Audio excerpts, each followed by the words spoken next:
in our out in our estate, global estate, and they provide data back to our Capture Labs network. And we take that data and we produce a threat report out of it, which gives you customers, you know, an insight into what's going on out there in the world. Now, I think it's probably worth just quantifying what we mean by data. So we're not taking any personal data that's traversing the firewall. The data that we're taking is threat data. So if a particular piece of malware or traffic hits a particular signature, or for example, on the firewall or is blocked by our Capture Advanced Threat Protection Engine, we then send that to our Capture Labs, and that helps us build what we call our threat report.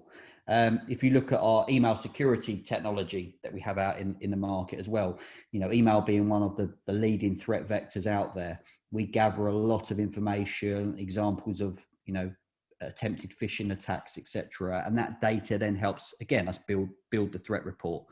If we look at this year, I'm sure for everybody that's joined this morning, it's been somewhat of a challenging past 12 months. You know, we have what we keep on calling the new norm. You know, nobody's going to be working in the same way that they did before. I think it's fair to say that more people have had to adopt working from home, either as a what will become a permanent thing, or you know, a partial return to an office or a premises at some point. But what that's also done is that's led to, you know, different threat vectors, and cyber criminals exploiting the fact that users are now working from home.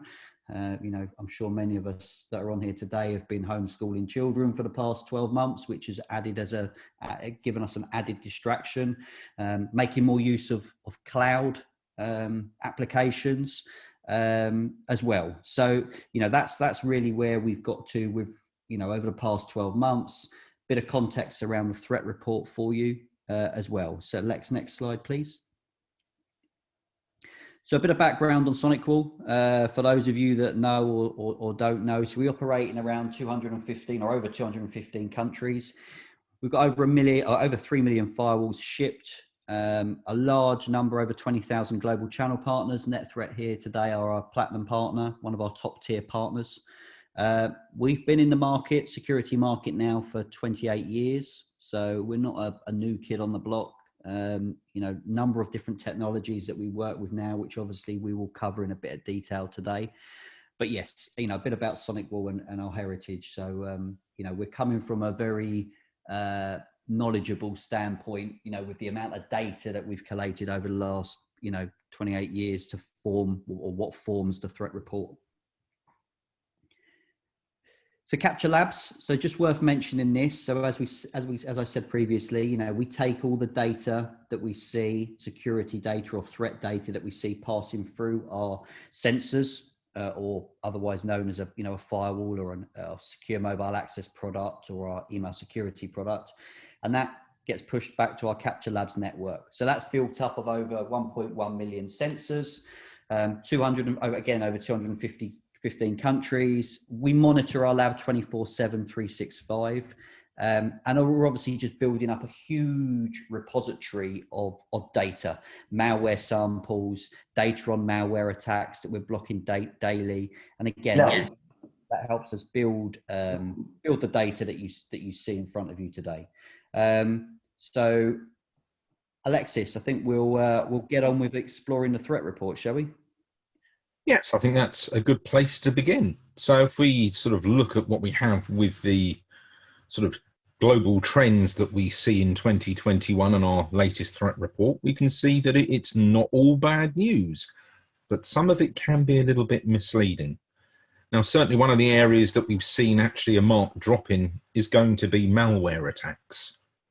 And this is great news. If there's less malware out there, that's a good thing. But the downside to that is that we are seeing trends up in other areas to compensate for the lack of malware that's out there. And certainly some of the areas where we've seen significant growth, and obviously mainly driven by the whole piece with COVID-19, is going to be Internet of Things attacks or IoT attacks. Now, these are attacks utilizing unsecured devices on people's networks, and obviously with vast sums of home workers using consumer grade routers, what we're now seeing is IoT attacks growing significantly, when we're seeing a 66% year-on-year growth, which is really quite something. Now, while malware in its own has trended down by 43%, it's more targeted now. So what we're seeing is within that a growth of ransomware itself. So a subset of malware, we're seeing a growth of ransomware of 62%. So definitely more machines than ever being held hostage, and a lot more data being held there.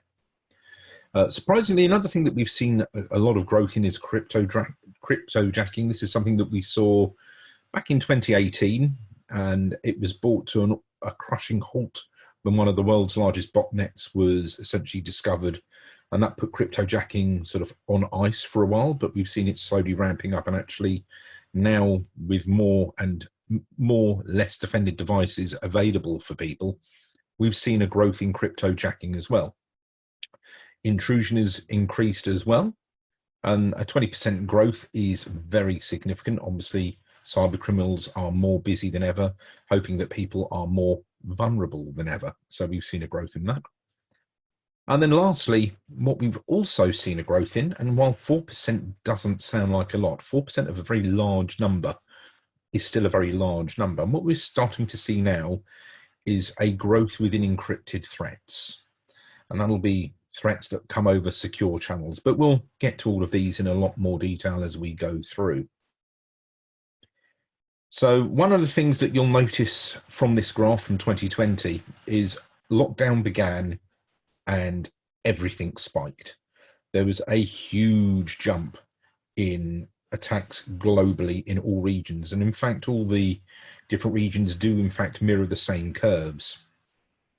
Now, what's interesting when we look at Europe is that overall, while we did spike pretty high at 35%, around that 30-35%, we've dropped down to 21%. We've had a couple of peaks and troughs along the way, but we've kind of pulled back down. But even so, that is still roughly where we were, slightly lower than we were at the beginning of the year. So while we did have a lot of problems at the beginning of COVID, where everybody was rushing to secure remote workers, as we can see, as security was put in place very quickly, it leveled out significantly.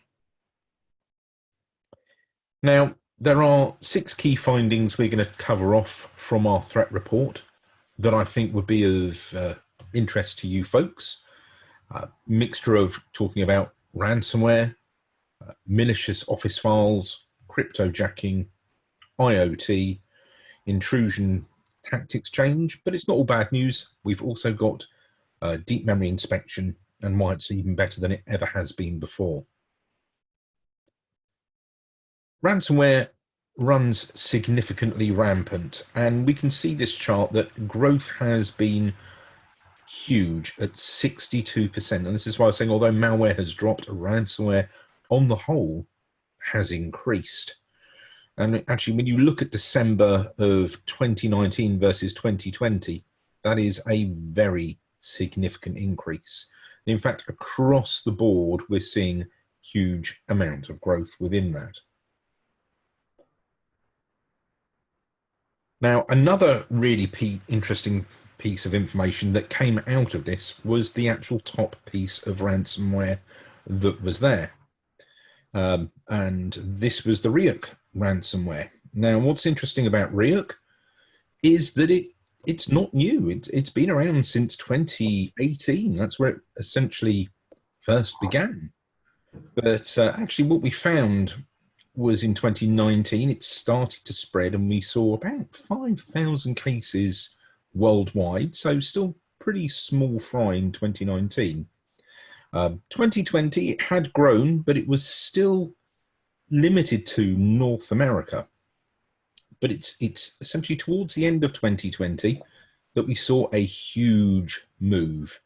RYUK basically went global and jumped from about 5,000 cases to over 20 million cases. And that's a huge, huge jump for it to peak from coming out of nowhere.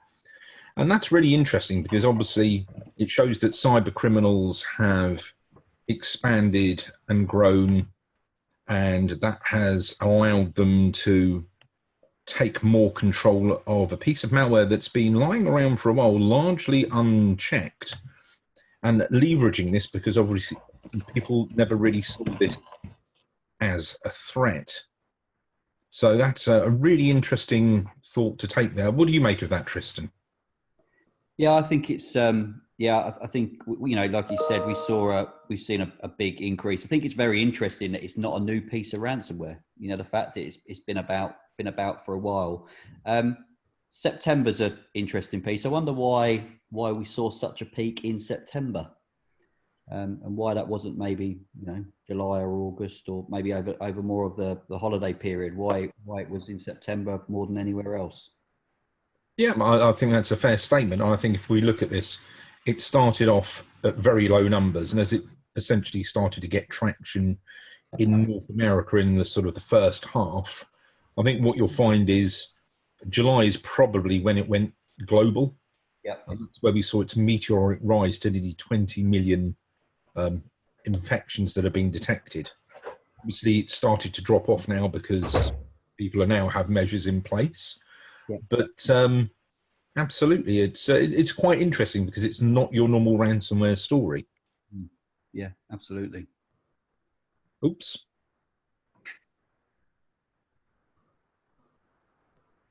Don't know what happened there. So moving on, malware attacks in the United Kingdom. Nice to get a statistic that is regional for us. Lex, we might have lost your screen actually.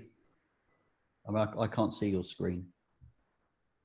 Okay, I'm not sure why that stopped sharing. I'll bring that up again. Can people see this again? Just answer me. Yeah, perfect. Not sure what went on there.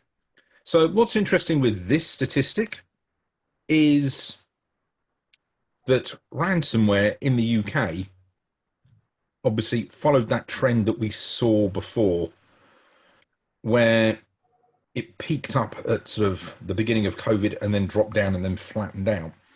But overall, what we've seen is a slight drop in malware, which is great. You know, we've gone from sort of averaging at sort of 25 million to around about 17 million pieces of malware.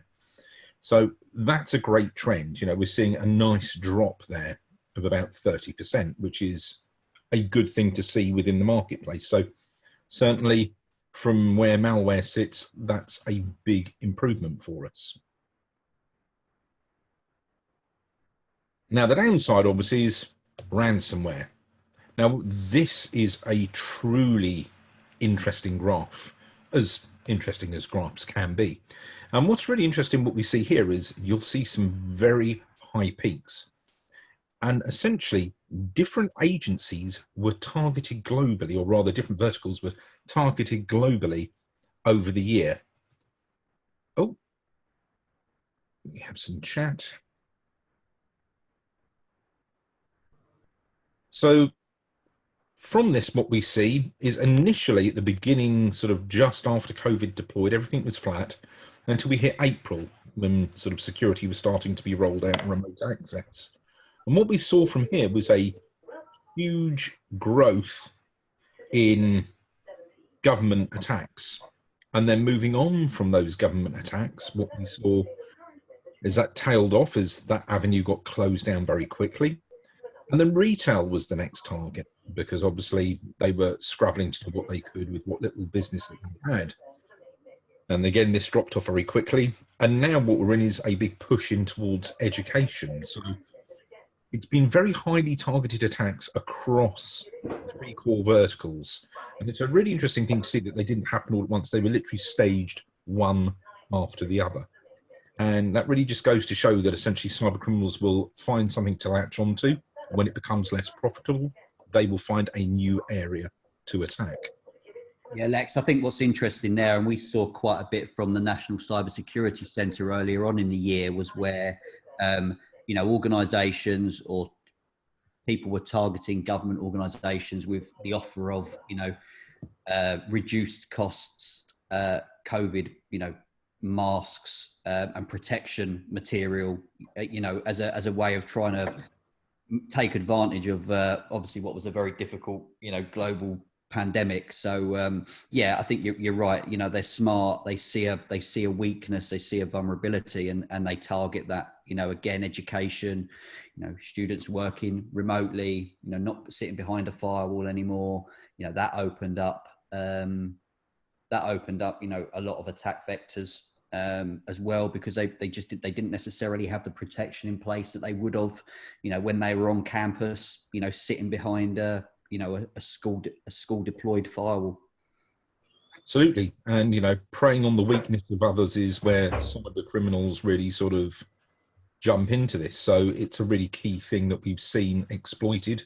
And, when you look at that growth rate of 365%, that really is quite frightening. So moving on from that, it's not all bad news. There's good news too. So one of SonicWall's core technologies that we developed a few years ago, real-time deep memory inspection, or RTDMI, as we call it, has finally been patented. And we found its efficacy through training is even better than it has ever been before. Now, what's really interesting about this is we are seeing over 90,000 pieces, almost 91,000 pieces of unseen malware variants. And that's really core. And that's a very important thing to understand, because that's a 74% year-on-year growth, which is fantastic news. But the really important thing is here, these are never before seen, which means these have not been detected by any other vendor on the market. And these aren't necessarily zero-day threats or zero-day vulnerabilities. These are things that are a mixture of that, and a mixture of threats and attacks that have been out in the wild for some time, but no one's been able to detect until now. And really, that's quite an impressive statistic to put in, that we're actually growing and catching with more efficacy than ever before. I think that really is a testament to our technology. One question for you, sorry, just quickly. Absolutely. For those on here today, if you were going to give a layman's overview of RTDMI, an elevated overview, how would you best describe RTDMI? Well, that's a really good question. So RTDMI is a technology, and it's not really a sandboxing solution. And I know a lot of people are familiar with that term, but essentially it is a solution that monitors memory in real time. We're talking at memory speed. Now, why is that important? Well, all malware, all viruses, all cryptoware and everything else executes in memory.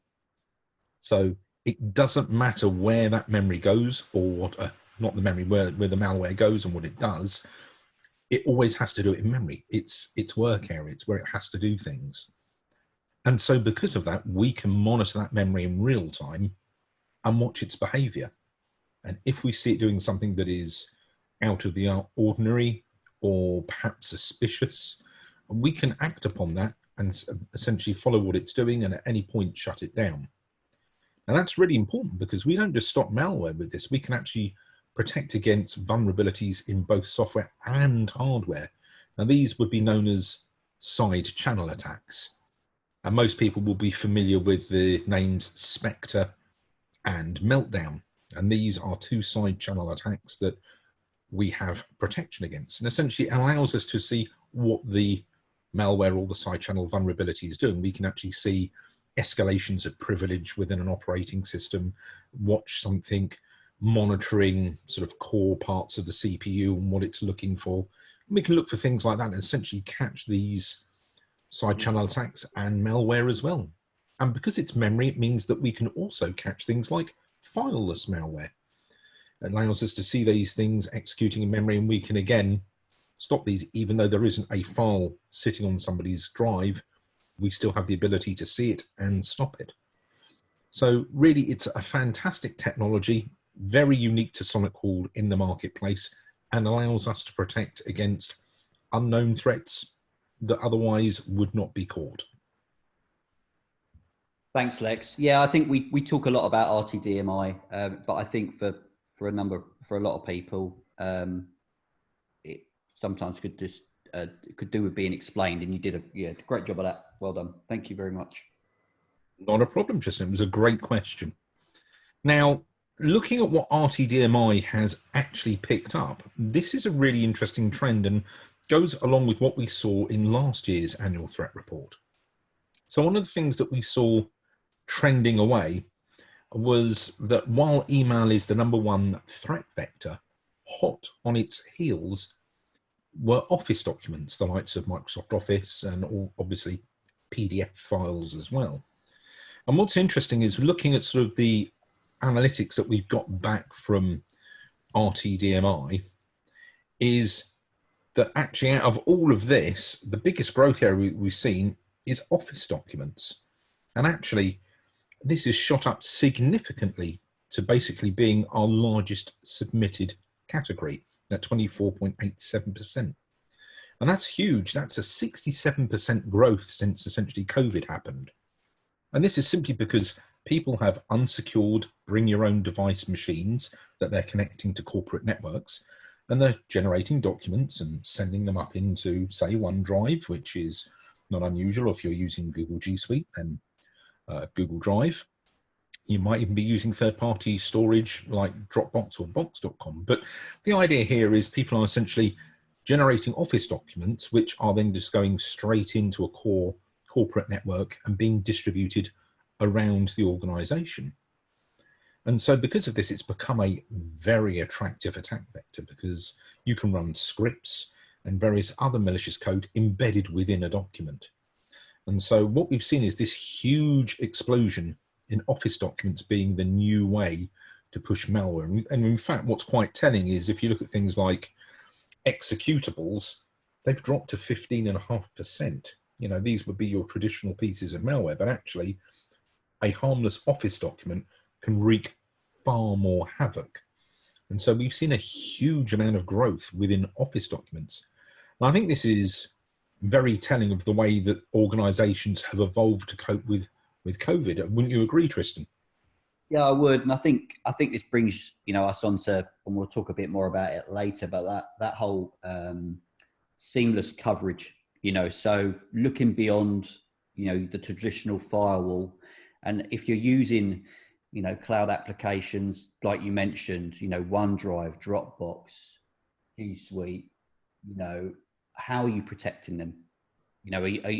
Because really, we're seeing more and more organizations now looking to add, from our portfolio, cloud app security, which gives you that additional layer of security for those cloud applications, because more and more people are using them. And as you said, it's another example of where, this report probably looks a little bit different to what it would have this year had we not had COVID, because people are working remotely, and they're making use of, cloud storage and other areas where maybe they might not have been doing that had they been, in the office. Absolutely. And actually, when you look at where sort of Office documents were sort of sitting down at round about sort of 15 to 18% last year, while it was trending upwards, it took COVID to really tip it over the edge. Yes. Now it is, COVID's accelerated a lot of vulnerabilities, and that's a bad thing. And it's, forced organizations to think about security in a whole different light than they otherwise would have done. Well, I think we saw, Lex, I mean, it's fair to say we saw a lot of organizations, almost on a Friday being told you've got to have everybody working remotely by the following Friday, and having everybody then working remotely. Almost security being, as bad as it sounds, an afterthought. So everyone's working remotely. How do we then make sure that everybody is then secure? Absolutely. And I think that's a very true statement. I think what we saw was a huge rush of organizations trying to connect and keep their organization running, and security basically came a distant second. Actually keeping the business running came in at #1. And so I think what we've seen is a lot of vulnerabilities we saw on those graphs at the beginning of COVID, where people have basically gone, we've connected everyone, but we've not secured them. And then we've seen it tail off as people have started to bring in security over the year. So yeah, absolutely. Agreed. So cryptojacking, I mentioned this at the beginning, and this is something that essentially started way back in 2018. Now, cryptojacking may well be a term that you're not entirely familiar with. Obviously, people know of ransomware, you know, it's been around for a long time. The concept of people holding your data to ransom is nothing new. Well, cryptojacking's come about because of e-currencies, things like Bitcoin. And the idea is you can generate revenue by essentially using CPU cycles on your computers to crunch data in order to get Bitcoin as an example, or Ethereum, or whichever e-currency you're looking at. And so what we found was, you know, traditionally when you look at things like ransomware, it's a big payout of money up front, and people will basically pay that to get their data back if they don't have backups. And that's sort of a one-off hit, and that's what you get. But actually what we saw with the growth of cryptojacking is what they would do is they would sneak their malware onto your devices, and at that time they would basically do everything in their power to not be detected, because essentially when you weren't doing anything heavy duty on your laptop or on your workstation or even on your servers, it would be sitting in the background utilizing your CPUs in your device, crunching those numbers. And then as soon as you started to look, wondering why your computer was running slow, it would disable itself. And you go, oh, maybe it was just me imagining things, and it would keep going. We found that a lot of people didn't know that they had cryptojacking infections within their organization, but yet they were generating quite a lot of revenue for cyber criminals. And so what we saw was this meteoric rise initially in 2018 until those botnets were curbed in November. And we saw this huge slump. It literally went from sort of nearly 7 million infections down to sort of less than 500,000. But then we kind of come into 2019 and it starts to ramp up and ramp up again. But then they get caught and it gets pulled down again.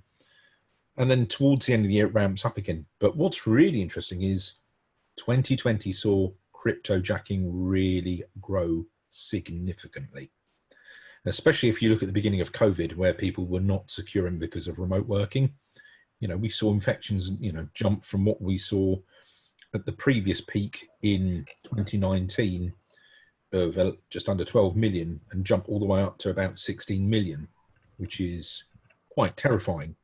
And even so, even though we've now become more robust against it as organizations, and we've put more mitigations in place to stop it, even at the end of the year, which is traditionally its weakest point, where people have bolstered their defenses, we've essentially it's been doubled in the amount that it's sitting. It's gone from ending the year at 5 million to ending the year at 10 million. That is a huge amount of growth. And cryptojacking is an ongoing problem. And I think it's even more problematic than traditional. One, it doesn't really affect you financially from putting a burden of paying out cash. What you'll find is all your systems will run slower, less efficiently, and so your operational efficiencies will cost more. And you may go, well, this computer's really old, maybe I just need a new computer. So what it would do is, actually, you may not need to do hardware upgrades, but actually you'll be doing hardware refreshes simply because you have an infected device. And it's quite insidious. It basically gets on your system and is very sneaky about how it works. So it's very hard to detect. But obviously with the right tools, you can detect it. And obviously prevention is the best thing that you could do to stop it coming in. But it's quite interesting to see just how that's trended upwards. And it really is a new threat in the global marketplace. Another area close to all of our hearts, because we all love gadgets. We've all got mobile phones, nothing new there. We've got smartwatches, we've got light bulbs that can connect to your wireless network, you know, doorbells, locks, you name it. You know, we like to connect anything, be it a fridge or an oven. If it can be put on a wireless network, by gosh, we'll do it.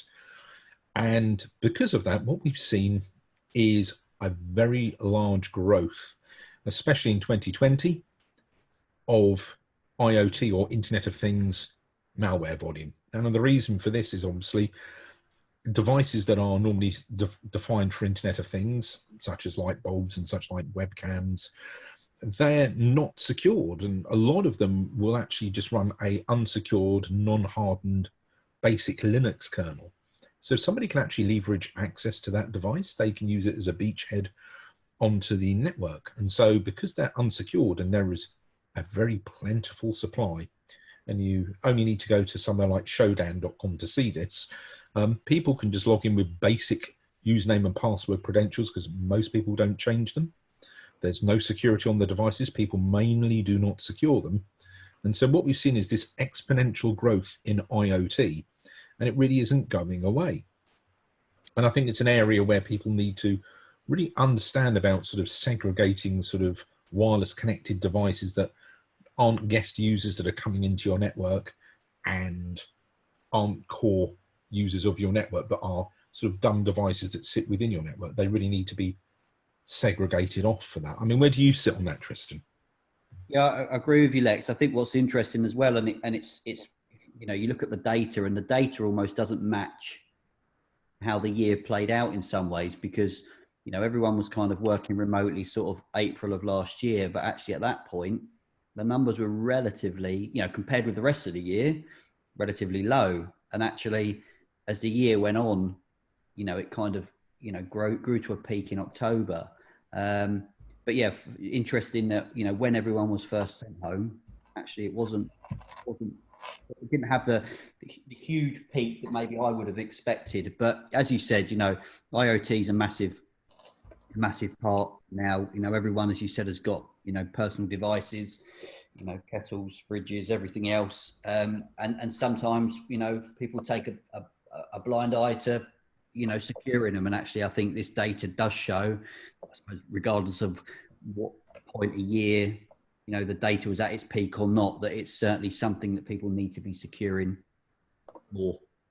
Definitely. Absolutely. And I think IoT really is the Wild West of technology, where people go, wouldn't it be great if we did this?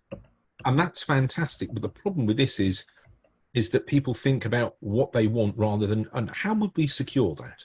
So people go, wouldn't it be amazing if we did this? And they don't think, you know, how about if we put all this money in a room to keep it safe?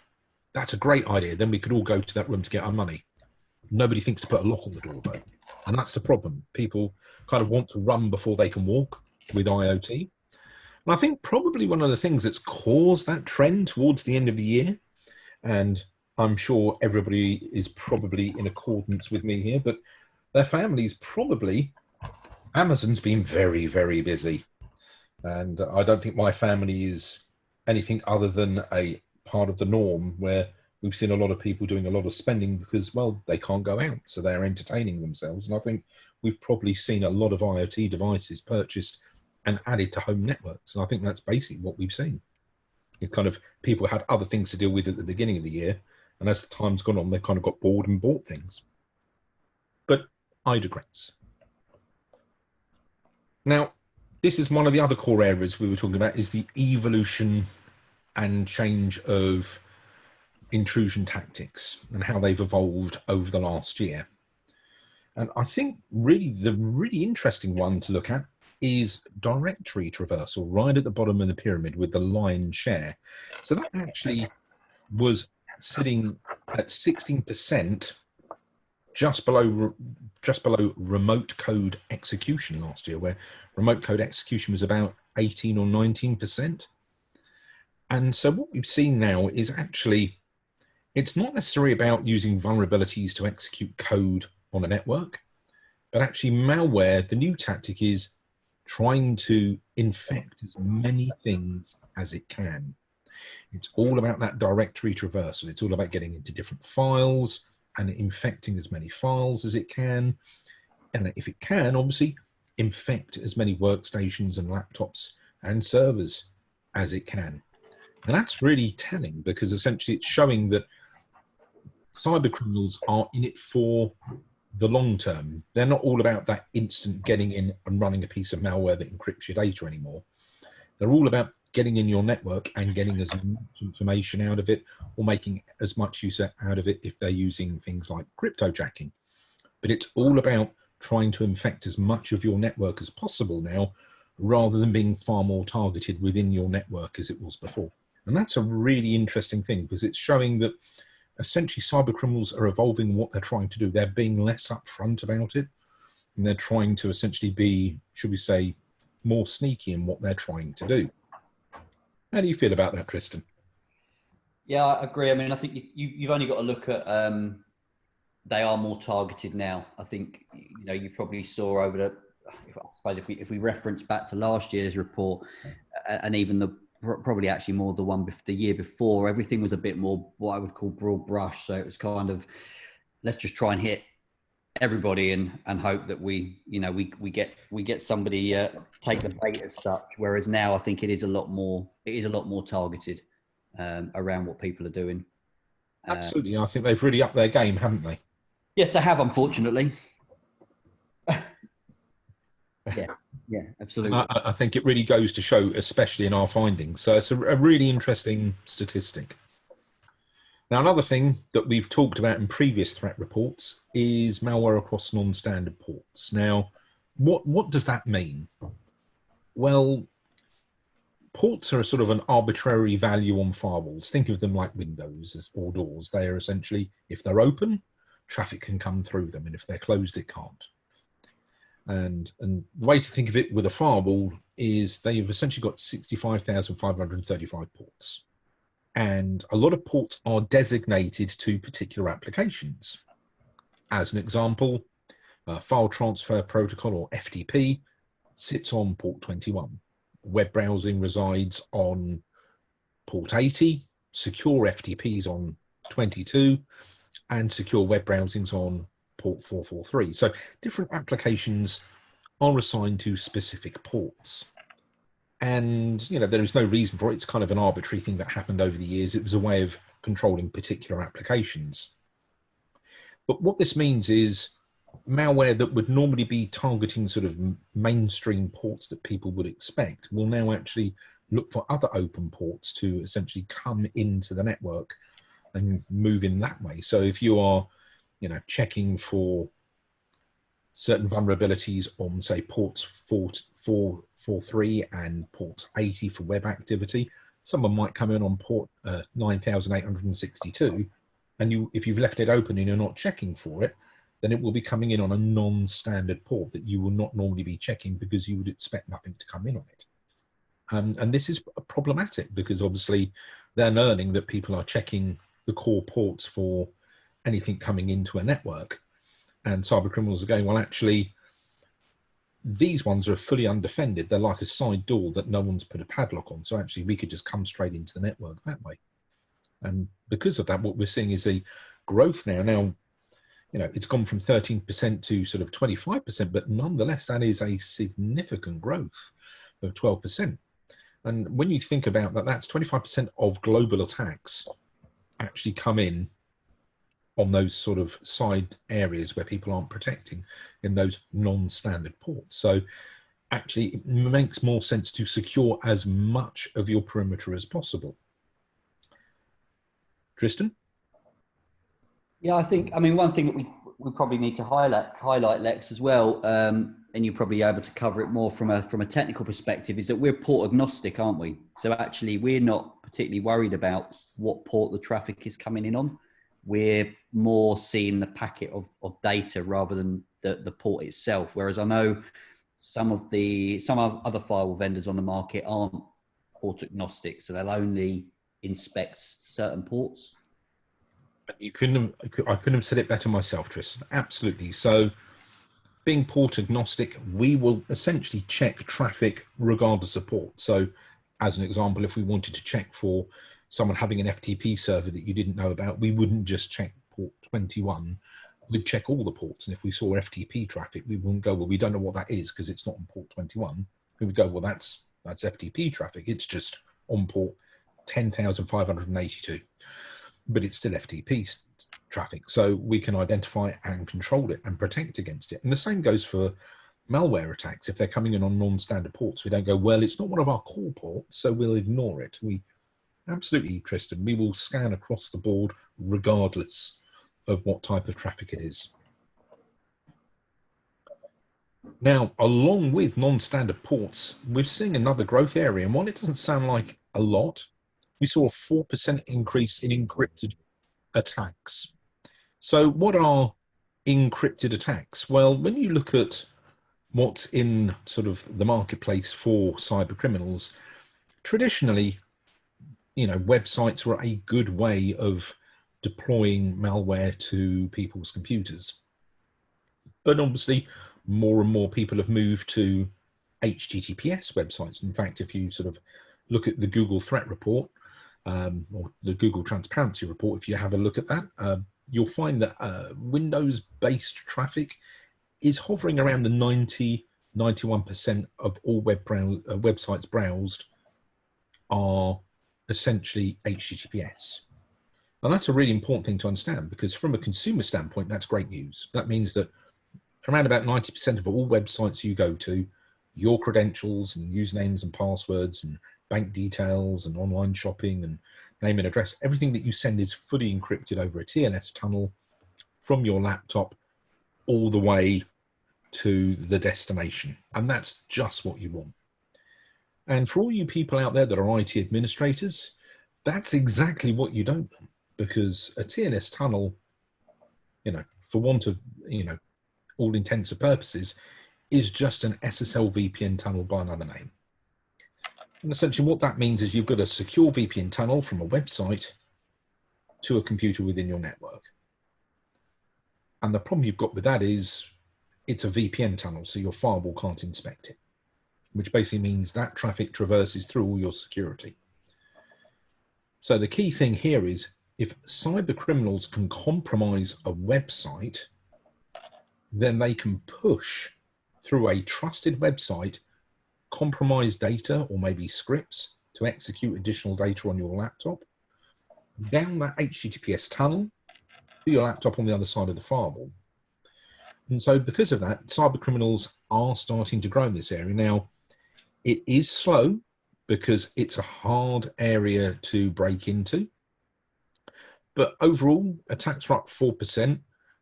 But we've seen a massive growth, especially in the healthcare industry, because obviously we're seeing devices that are not fully secured due to budgetary concerns. You know, we're seeing old devices, like people may have 10-year-old MRI machines, but their devices controlling them will be Windows XP based. We see things like this causing issues within healthcare quite frequently. And so we're seeing a huge amount of growth.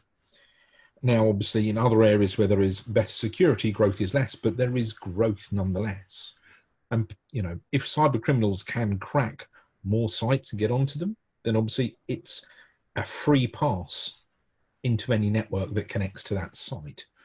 So we're seeing not huge growth in all verticals, but we are definitely seeing growth there, and it is going to be problematic as time goes forwards. And certainly, you know, I think Tristan would agree with me. Yeah, I think, and I mean, you know, we've seen more and more customers adopting inspection of encrypted traffic as a feature on their firewall over the past sort of 18 months. You know, it puts a load on the firewall. You know, there is a caveat that, you know, you are gonna take a performance hit by turning that feature on your firewall. But, you know, ultimately, you know, you want to be trying to inspect as much as possible. You know, and as Lex has highlighted there, if we leave that window open, it's a very good or a very large window, should I say, for hackers to target your network. So you know, we would always recommend, you know, turning that feature on. Yes, it might need a slightly bigger file than you've got at the moment, but you know, it's certainly worth it based on the risk that it might expose you to if you don't turn it. Absolutely. So moving on, another thing that we see again is this drop of malware. Now, as I said, while we are seeing more targeted attacks, the more general attacks are dropping by the layway. And the reason for that is, I think, more and more people are working from home. And so they have to be more specific to organizations. And because of that, what we've seen is the general volume of malware go down, but the efficacy and the higher targeting of those attacks is much more precise. And that's really a frightening statistic when you look overall. It's down 43%, which is good because less bad things is always a good thing. But the downside is it's more targeted. And I don't like using too many analogies, but a good example would be if we sort of go back to traditional things like a World War back in the day, and you had the troops in the trenches with the machine guns firing at each other. That would be a non-targeted attack. And the trouble is now there's less firepower going around, but now instead we've got snipers. There are less of them, but they're more effective. And this is the trade-off. We're instead of throwing everything at the wall and seeing what sticks, they're going, well, actually, we'll throw less at the wall, but what we'll do is we'll make sure that everything we throw at the wall, even though there's less of it, is all super sticky, so it sticks to the wall. And it's a bit of a mixed bag, really. I think it's great that we're seeing less malware. You know, less of a bad thing is always good. It's just unfortunate that the remaining 57% that there is more effective than ever. I mean, how do you feel about that, Tristan? I think it links back to what we talked about earlier, Lex, in the fact that, you know, as you've just, you know, again, put it very well, yes, there's less, but what is out there is more targeted, and probably in turn means it's probably going to do more damage, because they're thinking a bit more about it, rather than, you know, as I described earlier, this kind of let's chuck loads of stuff, broad brush approach, and hope that, you know, someone takes the bait. You know, this is a more targeted, more focused, and ultimately what probably leads to a greater reward for them as such. Very true. So over to you, Tristan. Yeah, so look, I mean, I think that's given you a very good understanding as to what the threat report and what we've seen over the past 12 months. I think it's fair to say that, you know, we are, you know, not everyone's in the office now. So, you know, you've got to know the unknown. And with SonicWall, you do that by, you know, our Capture ATP, so our advanced threat protection on your firewalls, our RTDMI, you know, our patented technology that Lex has talked about, block until verdict, if you're using our Capture ATP sandboxing technology. Seamless coverage, I mentioned that earlier. So, you know, we're now looking beyond the firewall because you've got people working from home. So, you know, what endpoint are they running? Is it a next generation endpoint with block till verdict functionality? Has it got rollback feature on it? You know, these are the areas that you need to be looking at. Secure mobile access. So, you know, have you got a dedicated appliance that's giving you the ability to posture check devices when they're coming onto the network to make sure that they're the device they say they are, and it's the user that's connecting that says they are, and they're running the right or the latest Windows update, and it's not a jailbroken iPhone. So, you know, lots more areas to cover from a product perspective. Visibility. So if you're not using it yet, Network Security Manager, CSC, those technologies will give you that overarching view of your estate and everything SonicWall in it, and allow you to manage it all from what we would call a single pane of glass. And I would suggest for most of you listening today, you're probably being asked to do some or all of this, but with no extra money.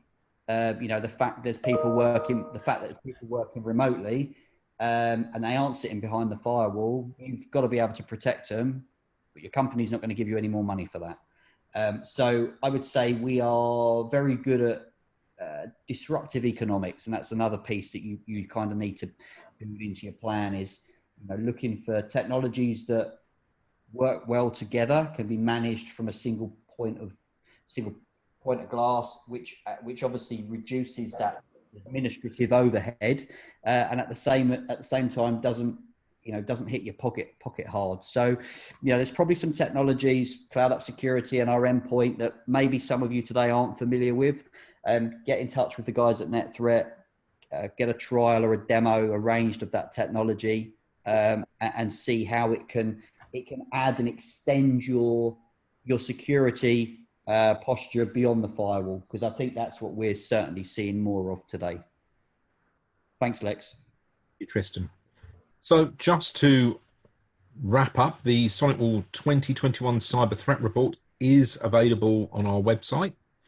We've only touched on some of the highlights from the report, but it's a fascinating read for anybody that takes their security seriously. Again, it's not about SonicWall product. It is purely about the trends that we are seeing in the cyber landscape. And obviously it will help you be more aware of what's going on so that you can protect yourself more effectively. So it's well worth a download. And I would urge everybody, when they get a chance, to just grab it off the website. It's a really interesting read and will really open your eyes as to what's going on. So I'd like to thank you for your time, and we can open up to Q&A if we've got a few minutes left.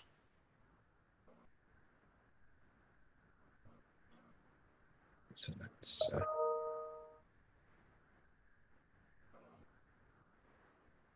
let me just set that. Anybody who wants to unmute themselves and ask any questions, you are now able to do so.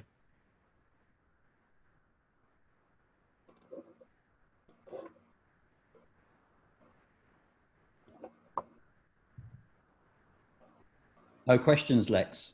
Oh, no, we have a chat that's come up.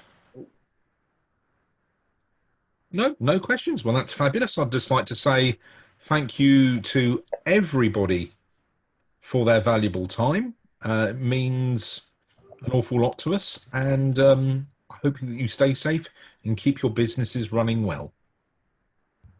Thanks for your time. Bye-bye.